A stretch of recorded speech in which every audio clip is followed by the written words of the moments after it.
16 आमदारांच्या अपात्रतेचा निकाल जो आहे तो जाहीर झालेला आहे। आपल्यासोबत बोलण्यासाठी आमदार महेश शिंदे आहेत, जे शिंदे गटाचे आमदार आहेत आणि ते आता शिवसेनेचे आमदार खरं म्हणायला हरकत नाही। साहेब, खरं तर तुमचं अभिनंदन म्हणावं लागेल, कारण हा निकाल आज तुमच्या शिवसेनेच्या बाजूने लागला। मी पहिल्यांदा सांगितलं होतं की निकाल हा असाच लागणार आहे। त्याचं कारण असं आहे, मधल्या काळामध्ये ज्यांनी हुकुमशाही चालवली ते डॉक्टर बाबासाहेब आंबेडकरांच्या लोकशाहीला मानत नव्हते, त्यांच्या कानफटात या निकालानं लागलेली आहे, एक जोरात कानफटात दिलेली आहे। त्याचं कारण असं आहे, कोण म्हणायचे लोकशाहीची हत्या झाली, कोण म्हणायचे लोकशाही भारतात जिवंत आहे का नाही म्हणायचे।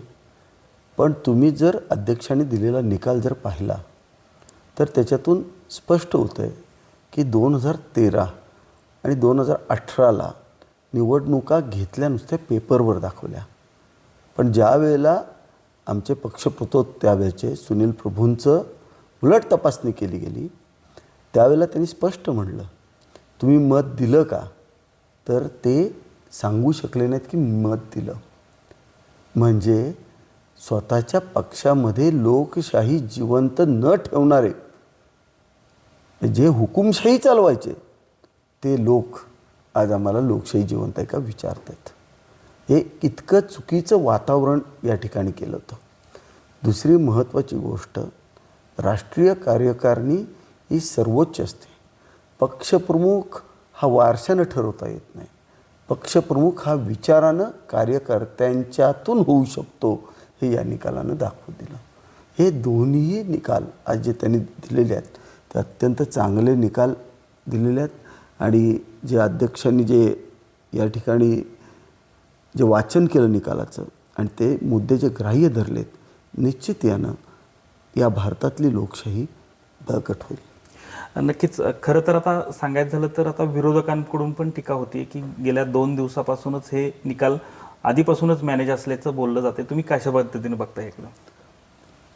हे बघा, 2013 आणि 18ला निवडणुका कुणी घेतल्या नाहीत पक्षातल्या, आणि जे स्वतः लोकशाही मानत नाहीत, जे स्वतः हुकुमशाह आहेत, त्यांनी लोकशाहीबद्दल आम्हाला काहीतरी मॅनेज केलं, असं केलं, याच्याकडे लक्ष देण्याची काही गरज नाही आहे। ह्या निकालावरून स्पष्ट होतं आहे की तेच स्वतः भारतीय राज्यघटना मानत नाहीत किंवा पक्षाच्या घटनासुद्धा ते लोक मानत नाहीत।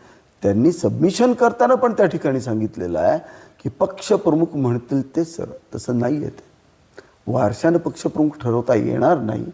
आपल्याला पक्षातल्या निवडणुका घेऊन सामान्य कार्यकर्त्यांना, सभासदांना इलेक्शन लढून पक्षप्रमुख निवडून आणावा लागतो, हे सुद्धा यांना माहीत नाही आहे, आणि ते लोक आज आमच्यावर टीका करतात, ही शोकांतिका। नक्कीच। खरं तर न्यायालयात सुद्धा आता धाव घेऊ शकतात अशा पद्धतीनं पण आता हे पुढील अधिकार तशा पद्धतीचे पण आहेत। तुम्ही काय सांगाल याविषयी?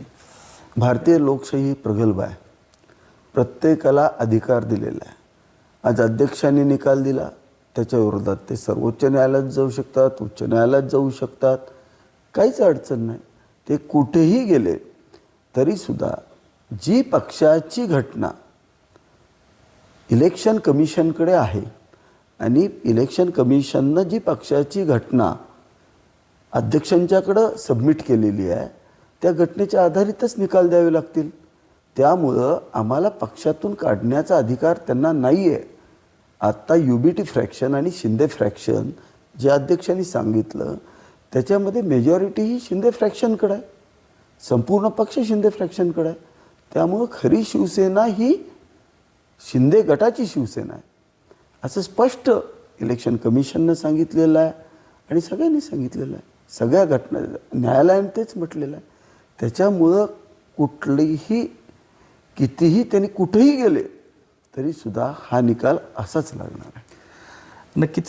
हे होते आमदार महेश शिंदे, आणि त्यांनी एकूणच सांगितलेलं आहे की खरी शिवसेना ही जी आहे ती आमचीच आहे, आणि उभाटाखड कुठे जरी गेला तरी नक्कीच यामध्ये निकाल हा आमच्यासारखाच लागणार असल्याचं एकूणच ते म्हणत आहेत।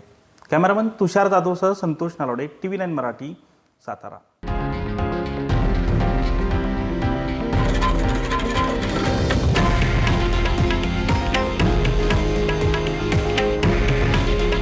हे आहे देशातील नंबर 1 न्यूज नेटवर्क आणि आपण पाहत आहात TV9 मराठी. काळजी तुमची, हित महाराष्ट्राचं.